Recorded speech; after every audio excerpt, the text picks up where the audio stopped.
बड़ा ही अद्भुत प्रसंग द्रौपदी चीरहरण का हमारे परम आदरणीय श्रद्धेय चंद्रशेखर मिश्र जी की बड़ी अद्भुत भोजपुरी में रचना है। आइए इस द्रौपदी प्रसंग को हम सभी श्रवण करते हैं। एक बार की घटना है। भगवान कृष्ण जब दंतवक्र शिशुपाल का जब वध किया भगवान ने, तो भगवान ने जैसे ही अपना सुदर्शन चक्र चलाया, भगवान की उंगली कट गई। उस सभा में सभी लोग उपस्थित थे, लेकिन सबसे पहले दौड़ती भागती मां द्रौपदी पहुंची भगवान कृष्ण के पास और जाकर के तुरंत कुछ नहीं देखा, और मां द्रौपदी ने तुरंत अपनी साड़ी को फाड़ दिया और अपने आंचल के पल्लू को फाड़ करके भगवान कृष्ण की उन अंगुलियों पर पट्टी बांध दिया। रक्त रुक गया। भगवान कृष्ण ने कहा, बहन आज तुमने अपनी साड़ी फाड़ करके मेरी इस रक्त को रोका है, पट्टी बांधी है। समय आने पर मैं इसका मूल्य अवश्य चुकता करूंगा। कहने का भाव है कि जीवन में भगवान के समीप जब हम जाते हैं, भगवान की शरण में जाते हैं, तो भगवान के चरणों में हम कुछ भी निवेदित करते हैं, भगवान उसका लाख गुना करके हमें देते हैं। और दूसरा सार इस कथा का ये है कि भगवान के श्री चरणों में जिसने प्रेम किया, भगवान ने उसे अनमोल खजाना दिया। और अनमोल है तो कौन है? हमारे श्री ठाकुर जी हैं, हमारे गोविंद हैं, हमारे माधव हैं, गिरधारी हैं, गिरवरधारी हैं। तो इसलिए भगवान से प्रेम किया जाए।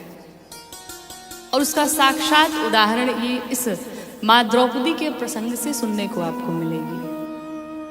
भरी सभा में जब मां द्रौपदी का चीरहरण होने लगा, मां द्रौपदी के 5-5 पति बैठे हुए उस सभा में, दुर्योधन, दुशासन, ऐसे ऐसे वीर लग गए मां द्रौपदी के चीरहरण करने के लिए। मां द्रौपदी को अभिमान था कि मैं 5-5 पतियों की पत्नी हूं, मैं क्षत्राणी हूं, ये मेरी अवश्य सहायता करेंगे। उसी सभा में धर्मराज युधिष्ठिर जी, अर्जुन, भीम जैसे योद्धा, नकुल सहदेव जैसे योद्धा बैठे हुए थे, अर्जुन जैसे धनुर्धारी बैठे हुए थे, लेकिन किसी ने सहायता नहीं की। अंत में मां द्रौपदी को लगा कोई बात नहीं, अगर ये मेरी सहायता नहीं करते हैं तो मैं स्वयं क्षत्राणी हूं, मैं स्वयं की सहायता कर सकती हूं। द्रौपदी मैया ने अपने चीर को बचाने का बहुत प्रयास किया, स्वयं को बचाने का बहुत प्रयास किया, लेकिन मैया को लगा कि अब मैं हार जाऊंगी, अब मेरी लाज नहीं बचेगी।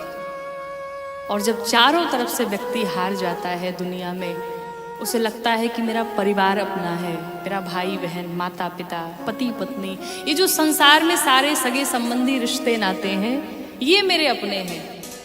लेकिन समय आने पर जब ये सब साथ छोड़ देते हैं, तो दुनिया में सिर्फ एक नजर आता है, और वो होते हैं भगवान।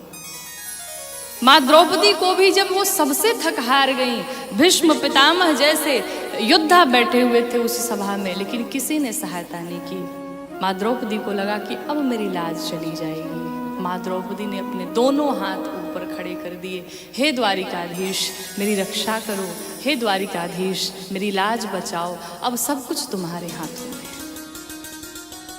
भगवान कृष्ण दौड़ चले और कहती हैं मां द्रौपदी कि खींच दुशासन जोर लगाई के, तीर हमार जो सुनी पई है।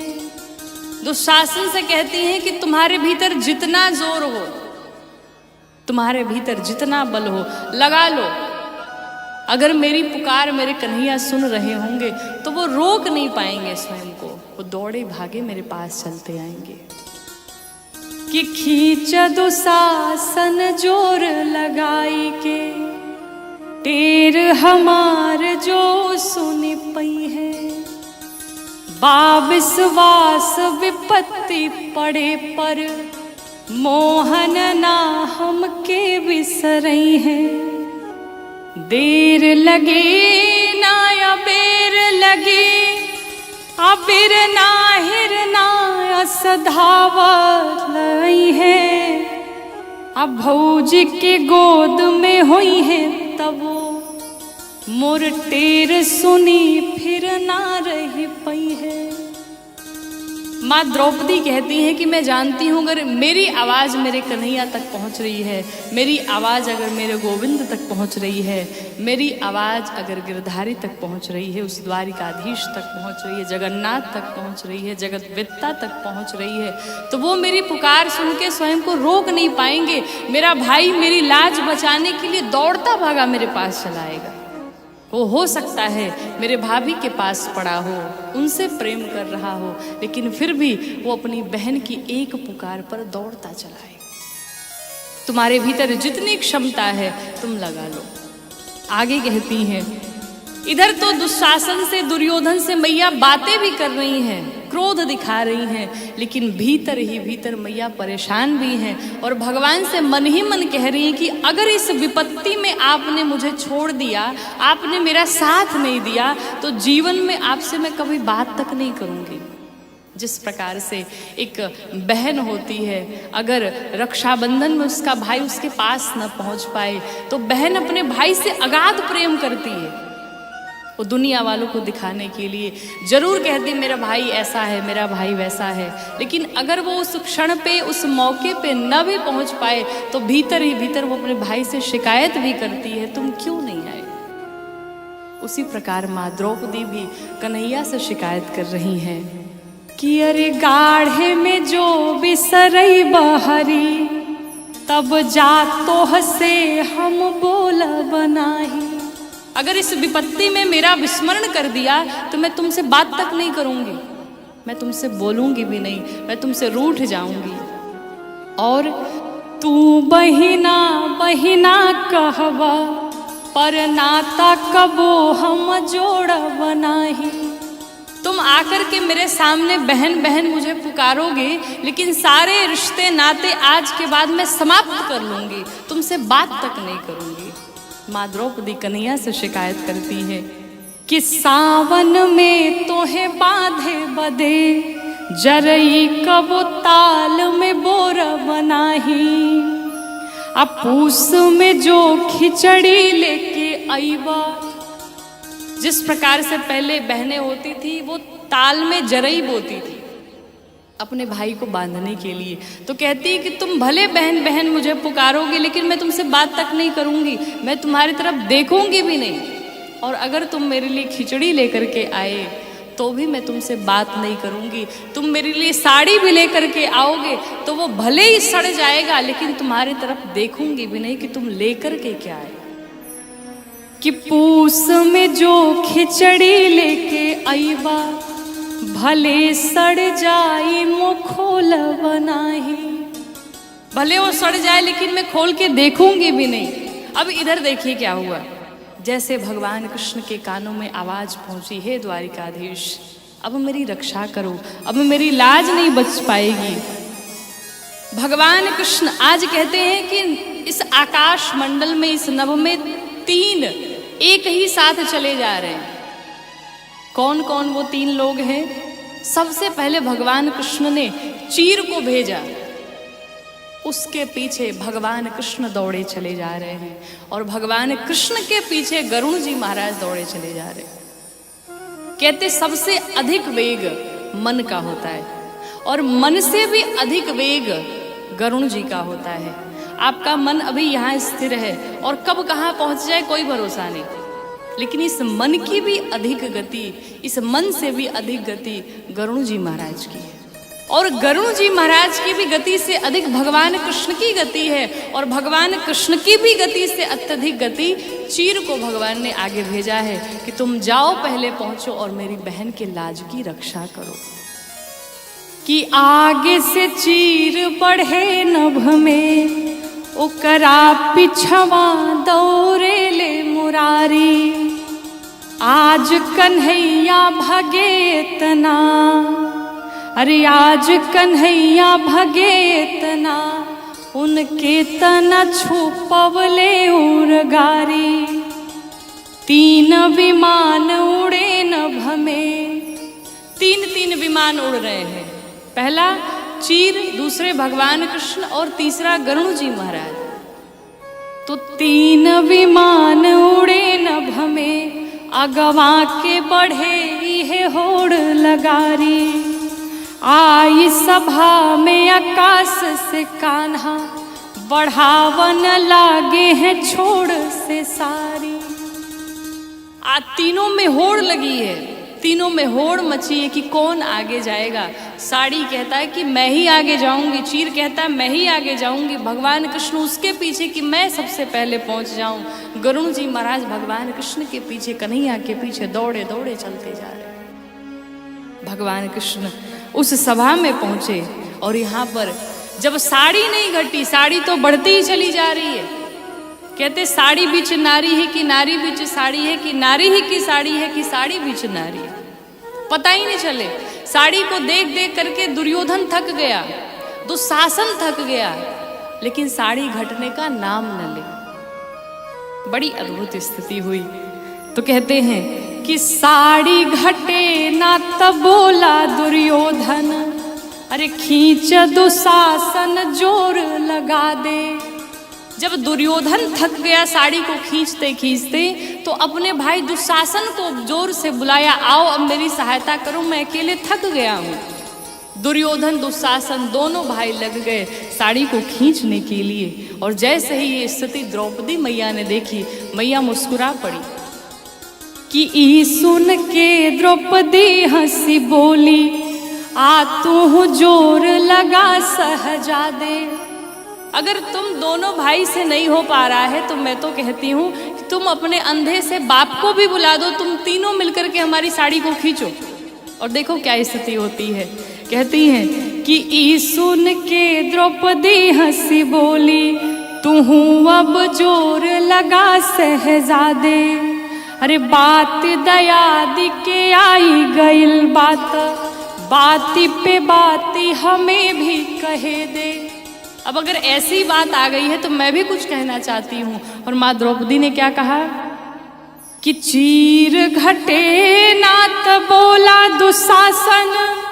अगर तुम्हारे भाई दुशासन से ये चीर नहीं घट रहा है तो मैं तो कहती हूँ कि तुम अपने अंधे बाप को भी बुला लो कि चीर घटे ना दुशासन से, अपनी अनहरा बपवा के पठा दे। तुम तीनों मिलकर के मेरा चीर हरण करो, मेरी साड़ी खींचो। और अभी बात ही कर रही थी तब तक भगवान कृष्ण प्रकट हो गए उस सभा में कि आके कन्हैया कहे बहिना, काहे बोलत नइखे कोहाइल बाड़ी। भगवान कृष्ण माँ द्रौपदी से कहते हैं ऐसी कौन सी बात हो गई है, तुम क्यों हमसे रुष्ट हो, तुम क्यों हमसे नाराज हो, क्या बात हो गई है जो तुम हमसे बात तक नहीं कर रही हो।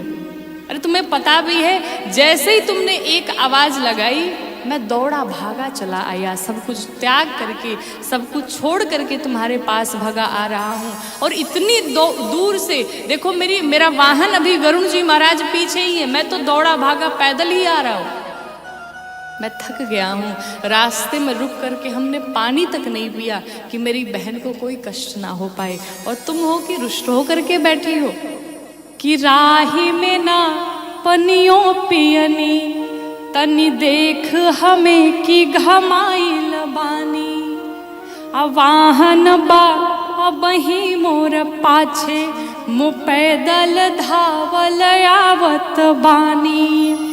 अरे द्वारिकाधीश किते बहिना, लुगरी बिनु काहे कोहाइल बाड़ी।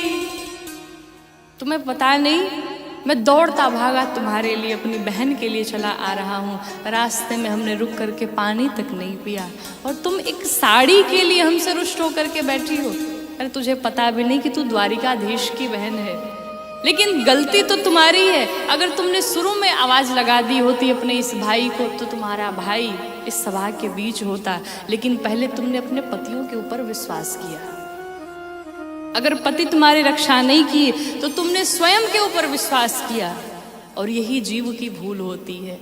विश्वास उसे अपने परिवार पर होता है, इस संसार पर होता है, स्वयं पर होता है। लेकिन जिस दिन विश्वास रघुनाथ जी पर हो जाए, श्री राघव जी पर हो जाए, श्री गोविंद पर हो जाए तो दुनिया में किसी चीज़ की कमी नहीं रह जाएगी, ना संसार में किसी प्रकार का कोई दुख रह जाएगा। जब व्यक्ति हर जगह से हार जाता है तब पहुंचता है भगवान के पास।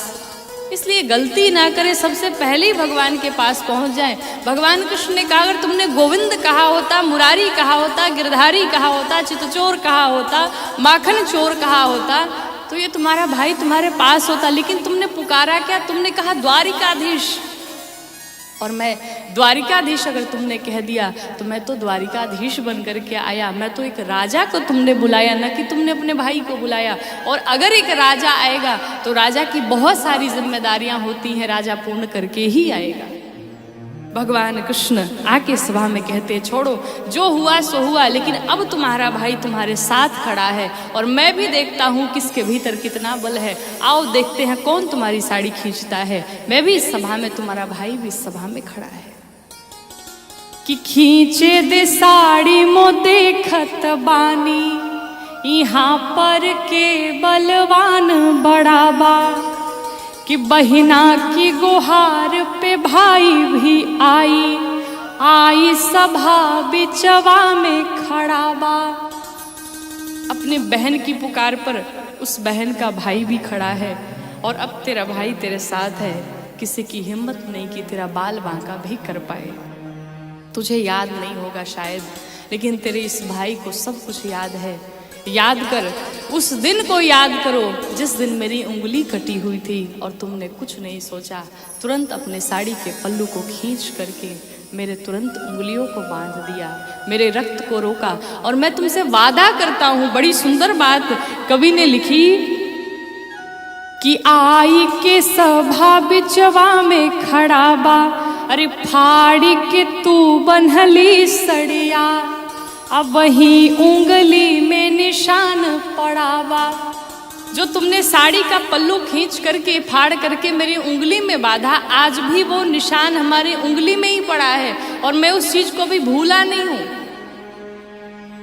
आगे बहुत सुंदर बात लिखी कि फाड़ी के तू बन्हली सड़िया, अब वही उंगली में निशान पड़ावा।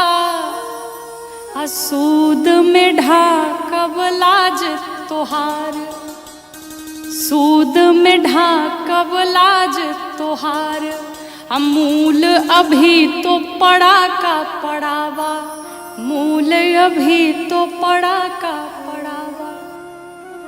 माँ द्रौपदी ने इस छोटे से पल्लू से, थोड़े से चीर से भगवान की उंगली बांधी और उस उंगली को बांधने का भगवान ने ये इनाम दिया कि साड़ी घटती नहीं रही। और भगवान कृष्ण कहते हैं कि अभी तो ये सूद है तुम्हारा जो मूल तुमने बांधा था वो तो मेरे पास अभी पड़ा का ही पड़ा है। कहने का अर्थ है, इस कथा से हमें यही सीख मिलती है कि भगवान के श्री चरणों में जा करके हम थोड़ा भी कुछ भी अगर निवेदित करते हैं तो भगवान तो सूद में ही हमें पूरा जीवन खिलाते हैं, हमारी रक्षा करते हैं। मूल तो भगवान के पास अभी पड़ा का पड़ा ही रहता है। इसलिए भगवान की गुलामी की जाए। गिरना है तो श्री राघव जी के चरणों में गिरो, झुकना है तो भगवान के श्री चरणों में झुको, क्योंकि भगवान के चरणों में झुकोगे तो तुम्हें समस्त संसार में सम्मान मिलेगा, और अगर जीव के चरणों में झुकोगे तो तुम्हें समस्त जीवन अपमान ही अपमान मिलेगा। बोली राघवेंद्र सरकार की जय। हर सांस में हो सुमिरन तेरा, यूं बीत जाए जीवन मेरा। कि हर सांस में हो सुमिरन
हमारी लड़ गई अखियाँ सखी रे बाके बिहारी से हमारी लड़ गई अखियाँ सखी रे बाके बिहारी से हमारी लड़ गई अखियाँ सखी रे बाके बिहारी से हमारी लड़ गई अखियाँ बचाई हाँ बचाई भी बहुत लेकिन निगोड़ी लड़ गई अखियाँ बचाई थी बहुत लेकिन निगोड़ी लड़ गई अखियाँ सखी रे बाके बिहारी से हमारी लड़ गई अखियाँ। बोलो बाके बिहारी लाल की जय हो।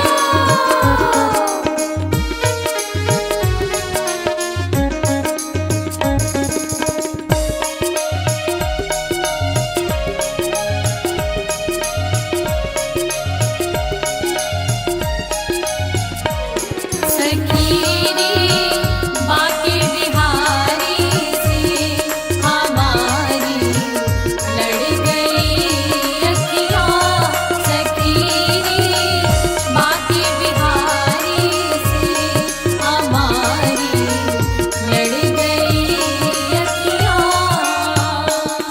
ना जाने क्या किया जादू ये तकती रह गई अखियाँ ना जाने क्या किया जादू ये तकती रह गई अखियाँ। ना जाने क्या किया जादू ये तकती रह गई अखियाँ चमकती हाँ चमकती हाय बरछी सी कलेजे गड़ गई अखियाँ चमकती हाय बरछी सी कलेजे गड़ गई अखियाँ सखी रे बाके बिहारी से हमारी लड़ गई अखियाँ।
भले काले काले शालिग्राम जैसे दिखते हैं, लेकिन इनका हृदय बड़ा ही कोमल है।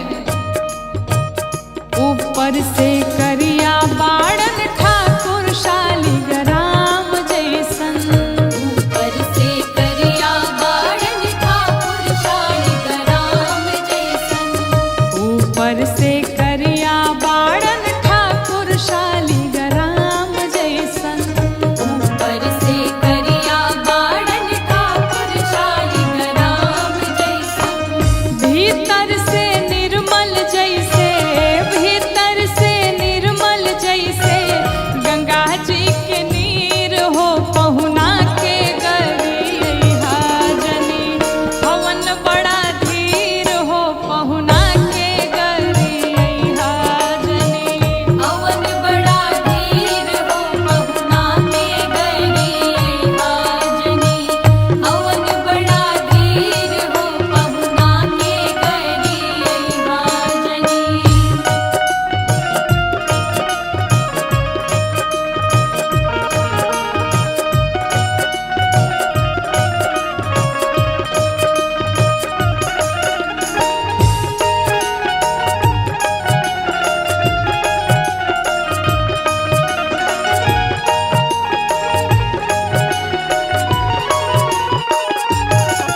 पहुना के गरिया जनी, हवन बड़ा धीर हो पहुना के गरिया जनी, हवन बड़ा धीर हो। कहा ये काले हो चाहे जैसे हो, लेकिन इनका स्वभाव बड़ा ही सुंदर है और हमारी सिया जी के छाया जैसे इनका शरीर है। सुंदर स्वभाव इनकर सब विधि सराहे लायक, सुंदर स्वभाव इनकर सब विधि सराहे लायक, सुंदर स्वभाव इनकर सब विधि सराहे लायक। सुंदर स्वभाव इनकर सब विधि सराहे लायक, सिया जू के छाया जैसन, सिया जू के छाया जैसन सांवरा शरीर हो पहुना के गरिया जनी, हवन बड़ा धीर हो पहुना के गरिया जनी। हवन बड़ा धीर हो पहुना के गरिया जनी, हवन बड़ा धीर हो पहुना के गरिया जनी।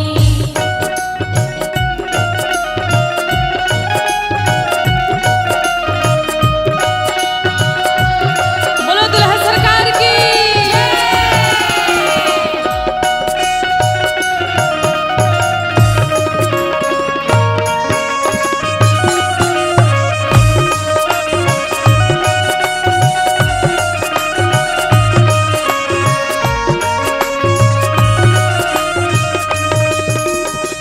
हवन बड़ा धीर हो पहुना के गरिया जनी, हवन बड़ा धीर हो पहुना के गरिया जनी। चितवन कमाल इनकर मुसुकी गजब करे, चितवन कमाल इनकर मुसुकी गजब करे, चितवन कमाल इनकर मुसुकी गजब करे।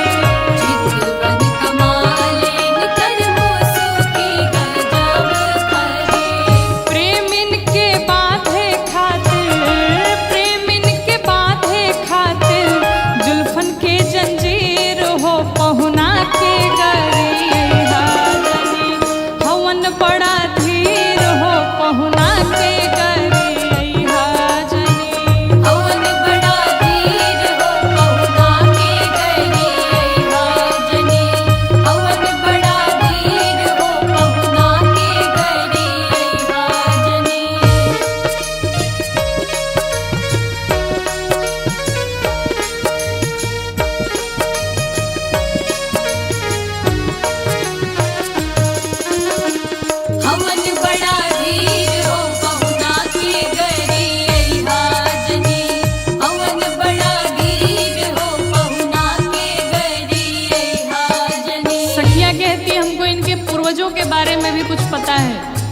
सखियों ने क्या कहा?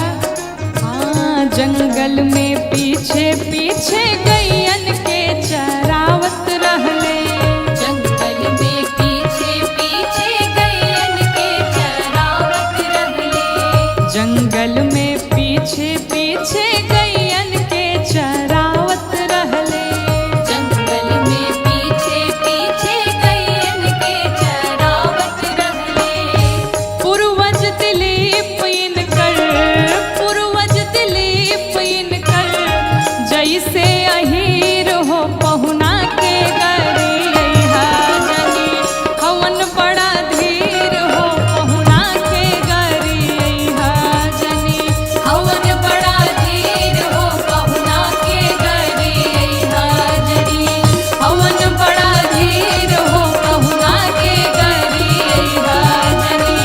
हवन बड़ा धीर हो पहुना के गरी हाजरी।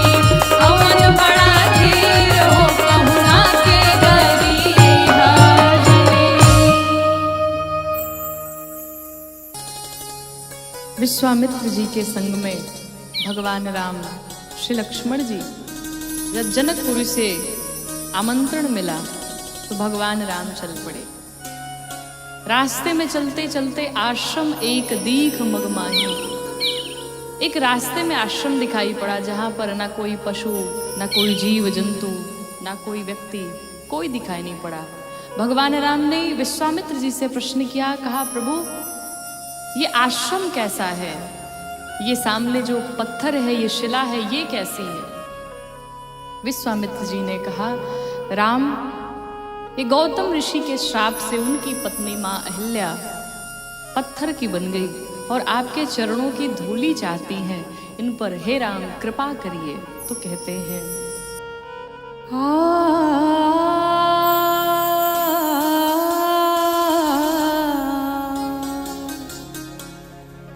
आग्रह है हरि जी पधारिए यहाँ। आग्रह है हरि जी पधारिए यहाँ। आग्रह है हरि जी पधारिए यहाँ। आग्रह है हरि जी पधारिए यहाँ। आग्रह है हरि जी पधारिए यहाँ। आग्रह है हरि जी पधारिए यहाँ। संकट में है ये अबला, संकट में है ये अबला, पगुधारिए यहाँ। संकट में है ये अबला, पगधारिए यहाँ। आग्रह है हरि जी।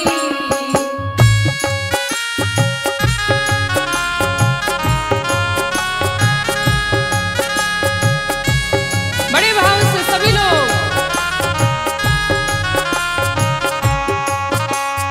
आग्रह है हरि जी पधारिए यहाँ।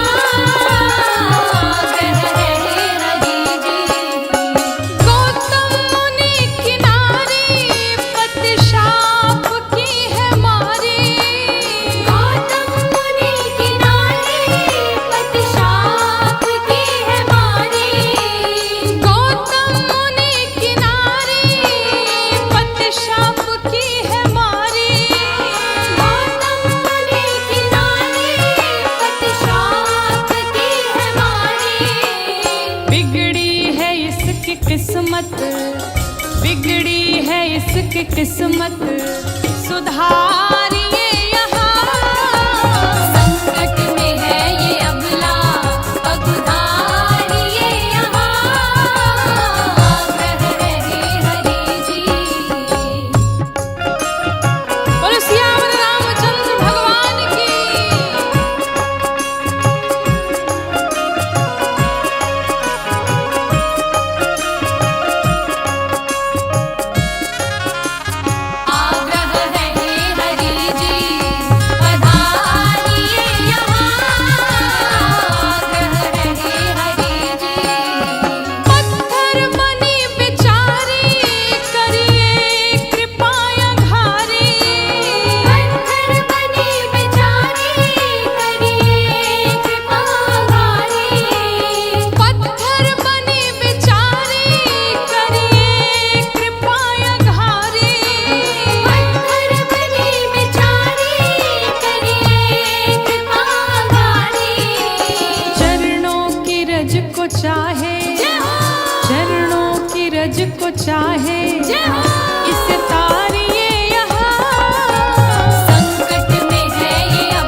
विश्वामित्र जी कहते हैं, हे राम,